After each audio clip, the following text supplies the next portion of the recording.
Okay, so forget everything you might have learned in school about dusty old poetry. Today, we are talking about a revolution, a full-blown artistic rebellion that absolutely tore up the rulebook and changed, well, pretty much everything about how we see the world, ourselves, and art itself.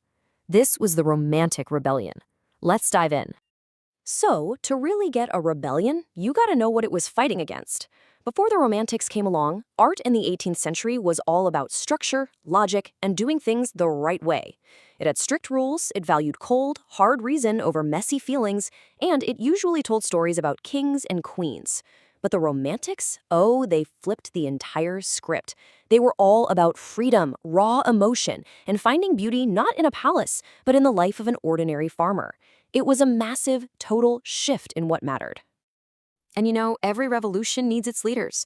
In this case, it was two young, brilliant, and very, very different poets, William Wordsworth and Samuel Taylor Coleridge. And these guys weren't just colleagues, they were the architects of a whole new artistic age. They were like two sides of the same revolutionary coin. It's kind of perfect. Wordsworth was the grounded one. His focus was on nature, on simplicity.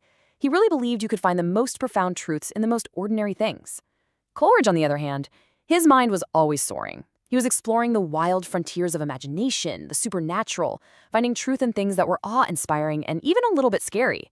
Together, they pretty much covered the whole spectrum of human experience. And then, in 1798, they dropped what you could call a literary bombshell. It was a collection of poems called Lyrical Ballads. And this wasn't just another book. No way. This was a declaration of war on the old style. That one single publication is what pretty much everyone agrees was the official starting gun for the entire English Romantic movement. All right, so what was in this new code of theirs? Let's break down the manifesto. At its very heart, Romanticism was a revolt. It was a rebellion against anything that felt fake, rigid, or just impersonal. The whole point was to tear down the old rules of reason and order and make way for something totally new, built on a foundation of pure emotion, wild imagination, and a deep, deep love for the natural world. And honestly, nothing captures this new spirit better than this legendary quote from Wordsworth himself.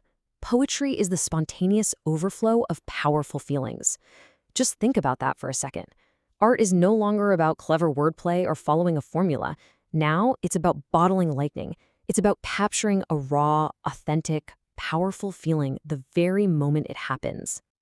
So you can really boil their entire artistic code down to these four core rules. First, embrace emotion. Your personal feelings are your truth. Second, worship nature. It's not just pretty scenery. It's a living, breathing teacher. Third, champion the common person. Their lives are just as worthy of art as a king's. And finally, number 4, find your voice. Be unique. Be original. That's what it's all about. Okay, let's see how our rebels actually put this new code into practice. We'll start with William Wordsworth, because this guy, he didn't just write the theory, he lived and breathed this stuff. He's often called the high priest of nature, and for very good reason. For Wordsworth, the deepest wisdom wasn't something you'd find in a university or a stuffy old library. It was waiting for you right outside your door. While his partner Coleridge was diving deep into the human mind, Wordsworth was arguing that the natural world had way more to teach us about being human than any book ever could. And he says it so perfectly right here in his poem, The Tables Turned. It's not a suggestion, it's a command. He's saying, stop reading, go outside and learn from the world itself. Now, that was a radical idea back then. It challenged the very foundation of formal education. His second revolutionary act was all about language. He just flat out rejected the fancy, artificial, poetic language everyone else was using. He believed poetry should use the language really spoken by men, making it direct and real. What's so cool is that Coleridge agreed, but he used that simple language to make his supernatural tales feel terrifyingly real, while Wordsworth used it to ground his poetry in everyday life. And who was Wordsworth writing about? Not epic heroes or ancient gods. He was writing about the people he saw every single day: shepherds, farm workers, village children. He found incredible dignity and drama in their simple lives, and in doing so, he proved that great art could be about anyone. And this was the perfect balance to Coleridge's work, which focused on the internal dramas of the mind, with his ancient mariners and mystical dreamers. But this fire that Wordsworth and Coleridge started, well, it didn't just stay in English poetry. It turned into a cultural wildfire. This romantic spirit of freedom, emotion, and individualism, it just leaped across borders and into totally different art forms. In fact, it would go on to conquer three of the major pillars of culture. I mean, just look at these names. In painting, you get the dramatic, emotional landscapes of Turner. In music, you get the passionate, soul-shaking symphonies of Beethoven. And in literature, the torch was carried by giants like Byron and Shelley in England, Goethe in Germany, and Victor Hugo in France. This movement truly took over the arts. So, when it's all said and done, the Romantic Rebellion was about so much more than just poetry. It was a profound shift in consciousness.